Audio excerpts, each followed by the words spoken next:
Nous continuons avec cette série de vidéos dédiées à la création des escaliers sur Revit. Dans cette vidéo, nous verrons comment réaliser et paramétrer des escaliers balancés de manière automatique. Et nous verrons par la suite comment réaliser des escaliers de forme quelconque par la méthode d'esquisse. Si vous êtes nouveau sur cette chaîne, nous vous souhaitons la bienvenue et nous vous invitons à faire deux choses. La première, c'est de cliquer sur le bouton s'abonner qui se trouve en bas de cette vidéo. Et la deuxième, c'est d'activer la cloche de notification pour ne rien manquer de nos prochaines publications.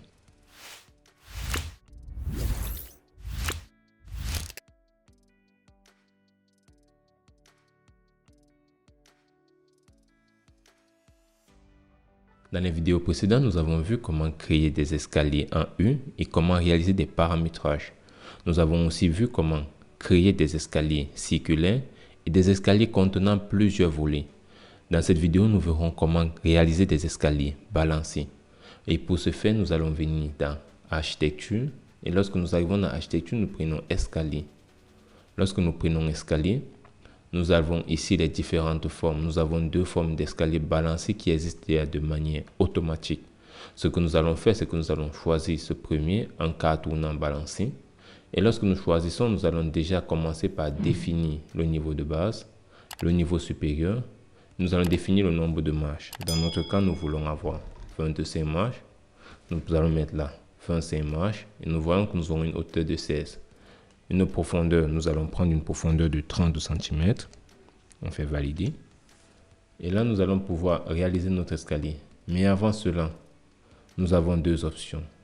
Et nous avons des options qui se mettent dans la barre d'options. Nous avons ce qu'on appelle ici la ligne de justification de la volée. Ce que nous allons faire, c'est que si nous prenons par exemple la volée au centre, vous allez remarquer que lorsque nous voulons placer, le curseur est au centre de notre volée. Alors, nous allons par exemple prendre un support à l'extrémité gauche parce que si notre escalier repose sur un mur, on aimerait bien avoir la ligne de justification pour pouvoir positionner notre escalier.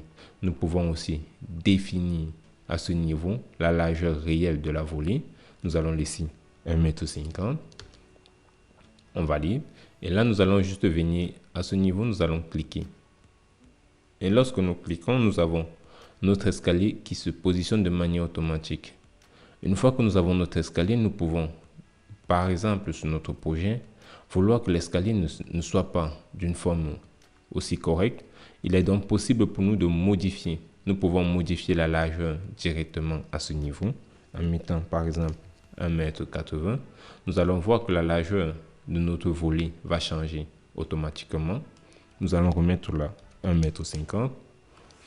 Et lorsque nous mettons par exemple 1,50 m et que nous voulons modifier la forme, nous avons ces points sous forme de carré qui se trouvent à ce niveau. Vous remarquerez que si c'est que je m'éloigne et que je maintiens le bouton, le clic gauche appuyé, ça vous montre à quoi ressemblera votre volet. Désolé. Là, vous remarquerez que lorsque je m'éloigne, et si je me rapproche par exemple, on me montre à quoi va ressembler ma volée cette fois-ci. C'est pareil si je descends avec le bouton qui se trouve tout en haut. Voici la forme de volée que j'ai. Donc, vous pouvez trouver le nombre de marches et du balancement que vous allez réaliser à partir de ces boutons de manière graphique. Ici, lorsque nous arrivons maintenant dans notre élément, nous avons des points ou bien des éléments qui nous permettent. Désolé.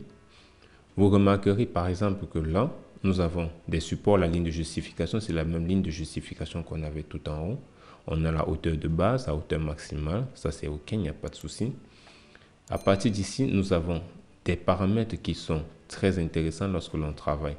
Nous avons par exemple ici, congé d'angle. Vous remarquerez que sur notre balancement, nous avons à ce niveau un angle qui fait 90 degrés, ce qui n'est pas toujours facile à réaliser sur le terrain. Alors, pour le modifier, nous allons sélectionner, nous allons juste activer congé d'angle et nous allons par exemple laisser le rayon de congé à 18. Lorsque nous faisons 18, nous voyons maintenant que nous avons un rayon de courbure juste à ce niveau. Donc, ce qui rend notre escalier plus pratique et réalisable. Vous remarquerez aussi que au niveau où est-ce que commence le balancement, nous allons remarquer que notre escalier balancé commence à partir de ce niveau. Là, avant, nous avons des marches droites.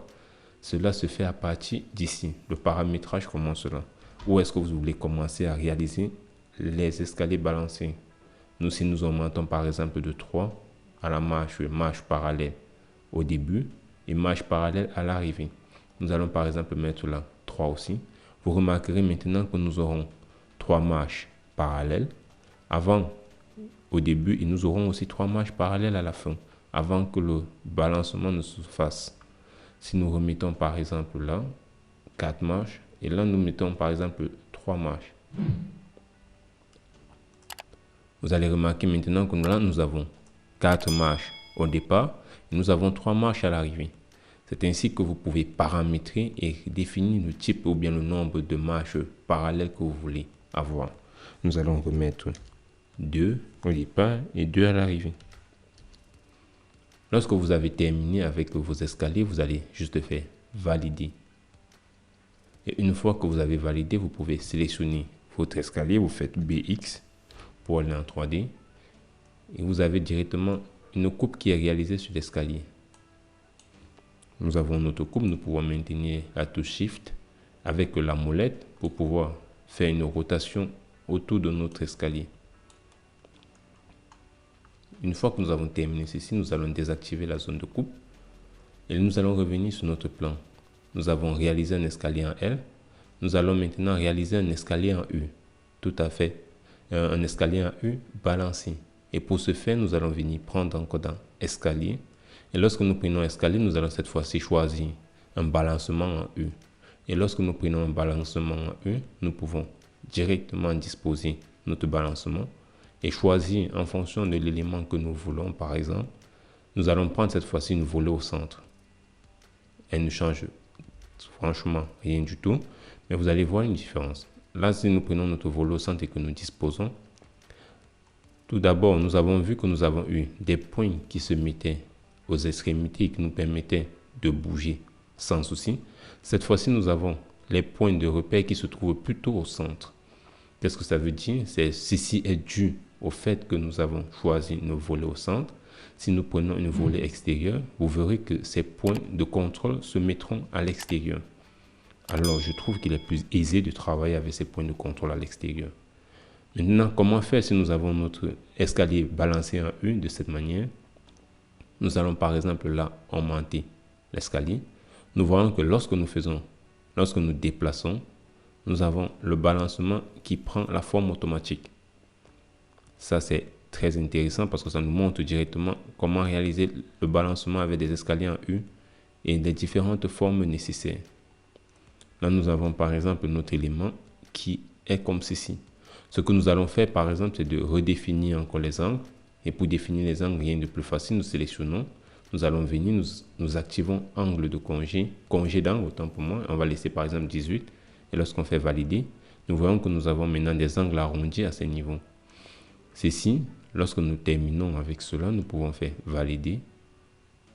Et la création de l'escalier se réalise. On va le sélectionner, on va faire BX. Et lorsqu'on fait BX, on pourra arriver au niveau de la 3D. On maintient et on pourra bouger pour voir à quoi ressemblera notre escalier. Maintenant, nous allons voir un nouvel aspect ou une nouvelle méthode de réalisation des escaliers.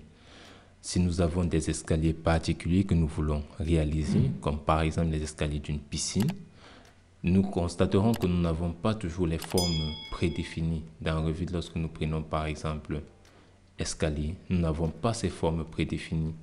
Alors ce que nous allons faire, c'est que nous allons réaliser déjà des escaliers qui vont prendre un peu une forme spéciale.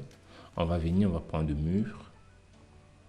Et lorsque l'on prend un mur, on va venir choisir par exemple là un mur béton 20 cm avec une contrainte. On va garder 140. On va se dire, allez, on va dessiner un truc par exemple de ce genre. C'est franchement juste pour l'exercice. Ensuite, nous allons mettre un sol. Là, nous allons mettre du sol. Nous allons prendre d'ici à là. Il est question pour nous de réaliser un escalier qui nous permette d'accéder à cet espace. On fait valider déjà. on va réaliser, on va remettre déjà ça en ligne cachée. Ce que nous allons faire, c'est que nous allons prendre escalier. Une fois que nous avons pris escalier, nous allons venir définir déjà les différents niveaux. Nous voulons arriver à une hauteur de 140. Et avec cette hauteur de 140, nous voulons mettre à ce niveau 8 contre-marches avec une largeur de 30 cm. Une fois que nous avons terminé le paramétrage, nous allons choisir créer une esquisse. Lorsque nous prenons créer une esquisse, nous allons déjà dessiner notre esquisse. On va dessiner la limite. Et lorsque l'on dessine les limites, on va par exemple aller jusqu'à ce niveau. On a dessiné nos limites. Il est maintenant question pour nous de dessiner les contre-marches. On va choisir contre-marche. On va toujours prendre ligne. Là, on va se dire, la première contre-marche fera environ 60. Pourquoi pas. Et là, on ira encore à 60 environ. Là, on prendra, pour faire des arcs juste à ce niveau, on va mettre là 25. Et on va venir prendre l'arc de cercle. On va se mettre à ce point. On va faire 25. On va faire notre tracé. On termine à ce niveau. Ensuite, il sera question maintenant pour nous de dessiner les autres éléments de cette forme. On va faire décalage en faisant OF pour le raccourci clavier. On va mettre 30 cm. OK. On va prendre 30 cm.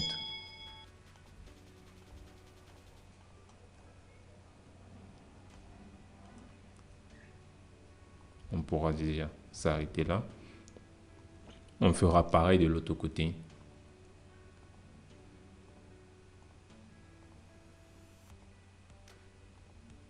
OK. Une fois que l'on a terminé, on va maintenant venir faire encore contre-marche. On va prendre le trait. On va se mettre à l'axe et on va simplement sélectionner ce niveau. On va venir redessiner notre trait quelque part là. On va utiliser la touche prolonger, ajuster. On sélectionne notre trait. Une fois que l'on a réalisé, on va copier ce trait en faisant CO. On copie à partir d'ici. On se rassure qu'on a activé l'option multiplier. On met un point là, un deuxième point à ce niveau. Ensuite, on va utiliser encore la touche atteindre. On sélectionne. Et on sélectionne tous nos traits. On sélectionne cette fois-ci le deuxième trait. On sélectionne d'abord le trait où on voudrait atteindre. Ensuite, on fait une sélection totale. Et on fait atteindre. Une fois que l'on a réalisé ceci, on va prendre notre trait. On va faire copier. On va copier notre arc de cercle. On copie notre arc de cercle.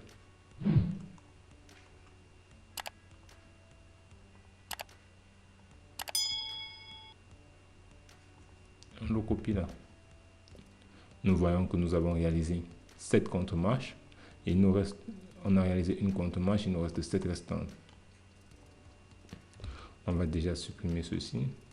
On va supprimer là. Du coup,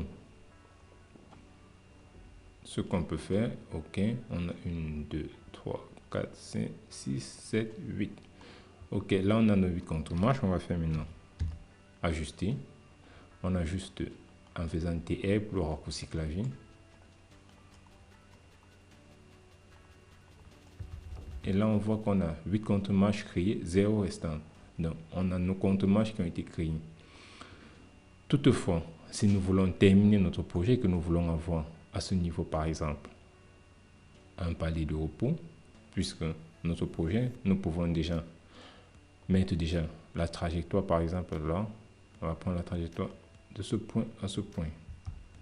Si on fait valider et qu'on va en 3D, vous remarquerez que là, on a un truc qui est inversé. On va faire inverser le sens et on aura ceci. Mais vous remarquerez qu'à ce niveau, on n'a pas de touche. Ce qu'on va faire, c'est qu'on va sélectionner notre élément, on va faire modifier l'esquisse et on va se remettre au niveau du rez-de-chaussée. Il est question pour nous de fermer cette zone et de mettre un palier de repos.